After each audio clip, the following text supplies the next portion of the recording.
युग छोटे से बवंडर की मदद से ताबूत को हवा में ही उड़ाते हुए हवेली से बाहर निकल जाता है और ग्रेवयार्ड कोठी की तरफ जाने लग जाता है। 10 मिनट पहले कछुआ अभिमन्यु को ढूंढने के लिए हड़बड़ाहट के साथ हवेली से बाहर निकल रहा था। अभी वो हवेली से बाहर निकला ही था कि तभी उसे जमीन की मिट्टी पर किसी के जूतों के निशान छपे हुए मिलते हैं। कुछ देर पहले हुई बारिश की वजह से मिट्टी गीली हो गई थी, जिस कारण जूतों के निशान क्लियर दिखाई दे रहे थे। वो निशान बाहर की तरफ जा रहे थे। कछुआ उन जूतों के निशान को देखकर जहां पर था वहीं पर रुक जाता है और उन निशानों को गौर से देखने लग जाता है। कछुआ उन जूतों के निशान को देखते हुए कहता है, ये तो 9 नंबर के जूते का निशान है और 9 नंबर का जूता तो हमारे बीच बस अभिमन्यु को लगता है। इसका मतलब ये जूतों के निशान अभिमन्यु के हैं। वही तो है जो अभी हवेली से बाहर निकला था। उसके सिवा तो आज कोई हवेली से बाहर निकला ही नहीं। कछुआ जूतों के निशान को देखते हुए फिर से मन में दोहराता है, अभिमन्यु के ये जूतों के निशान अब मुझे उसके पास ले जाएंगे। मैं पता लगाकर ही रहूंगा कि अभिमन्यु और डायना के बीच क्या खिचड़ी पक रही है। आखिर दोनों मिलकर क्या करना चाहते हैं। इतना कहकर कछुआ अपना सौदाई का नाखून बाहर निकालता है और उस नाखून को अभिमन्यु के जूतों के निशान के ऊपर रख देता है। कछुआ उस नाखून को देखते हुए मन ही मन कोई सा मंत्र पढ़ने लग जाता है। जैसे ही कछुए का मंत्र पढ़ना खत्म होता है, कछुए का नाखून हॉरिजॉन्टली अपने आप खड़ा होता है और 360 डिग्री पर घूमने लग जाता है। कछुए का नाखून 360 डिग्री पर घूम ही रहा था कि तभी वो पश्चिम दिशा की तरफ अपना ऊपरी सिरा करके रुक जाता है। कछुए ने अपने नाखून के ऊपरी सिरे को किसी खंजर के नोक की तरह नुकीला कर लिया था, जिस कारण उसके नाखून का ऊपरी सिरा अलग ही पहचान में आ रहा था। कछुआ नीचे झुकता है, अपने नाखून पर अभिमन्यु के जूतों की मिट्टी लगाकर उसे अपने हाथ में उठाते हुए कहता है, तो अभिमन्यु इस तरफ गया है। इतना कहकर कछुआ पश्चिम दिशा की तरफ जाने लग जाता है। कुछ देर बाद कछुए का नाखून जिस दिशा की तरफ इशारा करते जा रहा था, कछुआ उस दिशा की तरफ जाते जा रहा था। जब भी कोई 2 मोड़ आते तो कछुआ वहीं पर रुक जाता, अपना नाखून निकालता और जिस दिशा में उसकी नोक होती उस दिशा की तरफ जाने लग जाता था। कछुआ हर बार यही करते जा रहा था और आगे बढ़ते जा रहा था। कछुआ जंगलों के बीच से जो पगडंडी जा रही थी उस पर चल रहा था। वो पगडंडी उसे जानी पहचानी लगने लग जाती है। कछुआ आगे बढ़ ही रहा था कि तभी उसे अपने आप से करीब 200 मीटर दूर एक झोपड़ी दिखाई देती है। उस पूरे इलाके में पगडंडी के पास बस एक वही झोपड़ी बनी हुई थी और दूर दूर तक कोई झोपड़ी दिखाई नहीं दे रही थी। कछुआ उस झोपड़ी को देखते हुए वहीं पर रुक जाता है। कछुआ उस झोपड़ी को देखते हुए कहता है, ये झोपड़ी तो उनकी है। अरे क्या नाम है उनका? मुझे याद क्यों नहीं आ रहा है। हाँ याद आया, कार्तिक पुजारी की। आखिर इस पगडंडी पर एकमात्र उन्हीं की तो झोपड़ी है। उन्हीं को तो एकांत पसंद है, जिस कारण वो सबसे दूर अलग हटकर यहाँ पर रहते हैं। पर ये अभिमन्यु इतनी रात में यहाँ पर क्या कर रहा है? इसे कार्तिक पुजारी से भला क्या काम पड़ गया?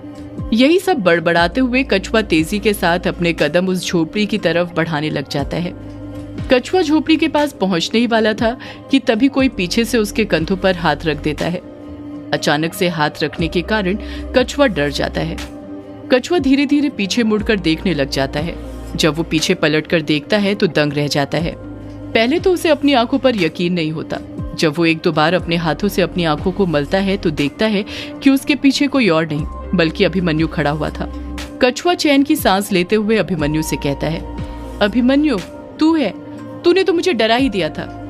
कछुए को वहां पर देखकर अभिमन्यु को बिल्कुल खुशी नहीं हुई थी और ये बात उसके चेहरे से साफ समझ आ रही थी। अभिमन्यु सीरियस रहते हुए भारी लहजे में कछुए से कहता है, तू यहाँ पर क्या कर रहा है कछुए? कछुआ अपने चेहरे पर हंसी बरकरार रखते हुए ही हड़बड़ाहट के साथ कहता है, मैं तो तुझे ही ढूंढ रहा था। अभिमन्यु कछुए को घूरते हुए कहता है, मुझे ढूंढ रहा था पर क्यों? और तुझे कैसे पता चला कि मैं यहाँ पर हूँ? तूने मुझे ढूंढा कैसे? कछुआ समझ गया था कि हड़बड़ाहट के कारण वो फंस गया है। उसने वो बोल दिया था जो उसे नहीं बोलना चाहिए था। कछुआ बात को संभालते हुए अपना नाखून अभिमन्यु को दिखाते हुए कहता है, इसकी मदद से। कछुए के नाखून पर अभी भी अभिमन्यु के जूतों की मिट्टी लगी हुई थी, जो कछुए ने हवेली के दरवाजे के पास से उठाकर लगाई थी। कछुआ अभिमन्यु को सब बता देता है कि उसने अभिमन्यु को कैसे ढूंढा था। अभिमन्यु अपने सवाल पर वापस से अडिग रहते हुए कहता है, वो सब तो ठीक है, पर तूने बताया नहीं कि तू मुझे क्यों ढूंढ रहा था। क्या तू मेरा पीछा कर रहा था? कछुआ बौखलाहट के साथ ना में अपना सिर हिलाते हुए कहता है, नहीं नहीं, मैं तेरा पीछा नहीं कर रहा था। मैं तेरा पीछा करके क्या करूंगा भला? वो तो मुझे तेरी फिक्र हो रही थी, इसलिए तुझे ढूंढ रहा था। कछुआ जल्दी से कोई बहाना सोचते हुए कहता है, वो क्या है ना, मैं तेरे कमरे में गया था और जब तू मुझे वहां पर नहीं दिखा तो मुझे तेरी फिक्र होने लग गई, इसलिए तुझे ढूंढने के लिए तेरे जूतों की मिट्टी की मदद लेनी पड़ी और उसी की मदद से यहाँ तक पहुंच गया। अभिमन्यु खामोशी रहता है। कछुआ अभिमन्यु का चेहरा देखकर समझने लग गया था कि उसे उसकी बातों पर यकीन होने लग गया है। अभिमन्यु कुछ और ना पूछ ले, इसलिए कछुआ अगले ही पल उससे पूछ बैठता है, पर तू यहाँ पर क्या कर रहा है, वो भी इतनी रात में? मैं तेरी यहाँ पर आने की वजह जान सकता हूँ? अभिमन्यु कुछ जवाब नहीं देता है और कछुए से अपनी नजरें चुराने लग जाता है। कछुआ अभिमन्यु पर दबाव बनाते हुए कहता है, अभिमन्यु तू यहाँ वहाँ क्या देख रहा है? मैं कुछ पूछ रहा हूँ तुझसे, बता तू यहाँ पर इतनी रात में क्या कर रहा है? अभिमन्यु यहाँ वहाँ देख रहा था और सोच ही रहा था कि क्या जवाब दे, क्या बहाना बनाए। उसी वक्त उसे राइट साइड आसमान की तरफ कुछ दिखाई देता है और वो एकटक नजर से उसी की तरफ देखने लग जाता है। अभिमन्यु मूर्ति बनकर खड़ा हो गया था। कछुआ अपने ही सवाल बार बार दोहराए जा रहा था। कछुआ अभिमन्यु को हिलाते हुए कहता है, अरे मैं कुछ पूछ रहा हूँ, तू वहाँ आसमान की तरफ क्या देख रहा है? बता इतनी रात में यहाँ पर क्या कर रहा है? अभिमन्यु कछुए का चेहरा पकड़ता है और उसे भी उसी साइड मोड़ देता है जिस तरफ अभिमन्यु पहले देख रहा था। अभिमन्यु कछुए से कहता है, वो देख। जब कछुआ भी उसी तरफ देखता है तो उसका मुंह भी खुला का खुला रह जाता है, वो भी मूर्ति बनकर खड़ा रह जाता है, ठीक वैसे ही जैसे अभिमन्यु कुछ देर पहले हो गया था। आसमान में दूर एक छोटी सी चीज उड़ती हुई दिखाई दे रही थी, जिसके ऊपर से हल्की सी पीली रोशनी निकल रही थी, जिसके नीचे बवंडर के हिस्से के कुछ अंश दिखाई दे रहे थे। बवंडर पूरा दिखाई नहीं दे रहा था क्योंकि उसके नीचे बड़े बड़े पेड़ थे। वो पेड़ बवंडर की हवा के कारण इतनी तेज हिल रहे थे कि दूर से ही कोई भी उसे देखकर बता सकता था कि वहां पर कोई न कोई अलौकिक चीज जरूर हो रही है। कछुआ उसी तरफ देखते हुए कहता है, वहां पर क्या हो रहा है? अभिमन्यु जवाब देता है, पता नहीं, पर कुछ तो अजीब हो रहा है। वो चीज आखिर है क्या जो आसमान में उड़ रही है? कछुआ खामोशी रहता है और कुछ जवाब नहीं देता है क्योंकि दूर से समझ ही नहीं आ रहा था कि आसमान में क्या उड़ रहा है। बस एक चीज थी जिसके ऊपर से हल्की सी पीली रोशनी निकल रही थी, जो लगातार धीरे धीरे आगे बढ़ती हुई दिख रही थी। अभिमन्यु उसी चीज को देखते हुए कहता है, हमें उसके पीछे जाना चाहिए। कछुआ अभिमन्यु को मना करते हुए कहता है, तू पागल हो रहा है क्या अभिमन्यु? हम तो जानते भी नहीं है कि वो क्या चीज है और तू उसके पीछे जाने की बात कर रहा है। अभिमन्यु जवाब देता है, हाँ, क्योंकि वहां पर कुछ तो जरूर है और वो चीज जा कहां पर रही है मैं पता करके ही रहूंगा। इतना कहकर अभिमन्यु आसमान में दिखती उस चीज के पीछे जाने लग जाता है। कछुआ अभिमन्यु को फिर से रोकने की कोशिश करता है पर अभिमन्यु नहीं रुकता है। इसी वजह से कछुआ भी ना चाहते हुए उसके पीछे पीछे जाने लग जाता है। इस तरफ युग ने अपनी शक्तियों से बवंडर की मदद से ताबूत को हवा में उठाए रखा था। उस ताबूत में जो 4 निशान बने हुए थे, उन्हीं से हल्की पीली रोशनी निकल रही थी। युग जैसे जैसे ग्रेवयार्ड कोठी के करीब पहुंच रहा था, उस ताबूत के ऊपर जो 4 निशान बने हुए थे वो और तेजी के साथ पीली रोशनी में चमकने लग गए थे। कुछ ही देर में युग ग्रेवयार्ड कोठी के पास पहुंच जाता है। ग्रेवयार्ड कोठी के ऊपर जो काले बादल मंडरा रहे थे, उनकी तादाद और बढ़ गई थी। युग जब वो ताबूत लेकर ग्रेवयार्ड कोठी के अंदर पहुंचता है तो देखता है कि हॉल में लाइट नहीं थी। वहां पर चारों तरफ अंधेरा छाया हुआ था। युग हवा में उड़ते हुए उस ताबूत को नीचे रख देता है। जैसे ही ताबूत नीचे आता है, वो बवंडर जो युग ने अपनी शक्तियों से बनाया था वो गायब हो जाता है। हल्की सी पीली रोशनी अभी भी उस ताबूत के अंदर से निकल रही थी। ग्रेवयार्ड कोठी में अचानक से खामोशी छा गई थी।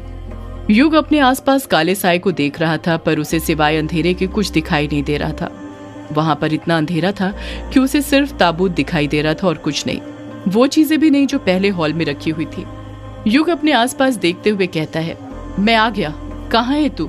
देख, मैं आ गया। तूने मुझे 3 दिन का वक्त दिया था ना। देख, मैं अपने पापा का शरीर 2 दिन के अंदर ही ले आया हूँ, पूरे 1 दिन पहले। अब अपना वादा पूरा कर, सामने आ मेरे। युग जवाब का इंतजार कर रहा था पर कोई जवाब नहीं आता है। उल्टा युग की ही आवाज ग्रेवयार्ड कोठी में गूंजती रहती है। युग फिर अपने आसपास देखते हुए पुकारता है, देख, मैं ले आया अपने पापा का शरीर। तुझे यही चाहिए था ना? अब मेरे पापा की रूह को छोड़ दे, आजाद कर उन्हें और मेरी यामिनी को भी। आ, मेरे सामने आ। कहाँ है तू? युग कुछ न कुछ बड़बड़ा ही रहा था कि तभी अचानक से हॉल के अंदर ग्रे कलर में काला धुआं भरने लग जाता है। देखते ही देखते युग को हर जगह धुआं दिखाई देने लग जाता है। युग तुरंत ताबूत को अपने हाथों से कवर कर लेता है। उसे ताबूत के साथ कुछ होने का डर सताने लग गया था।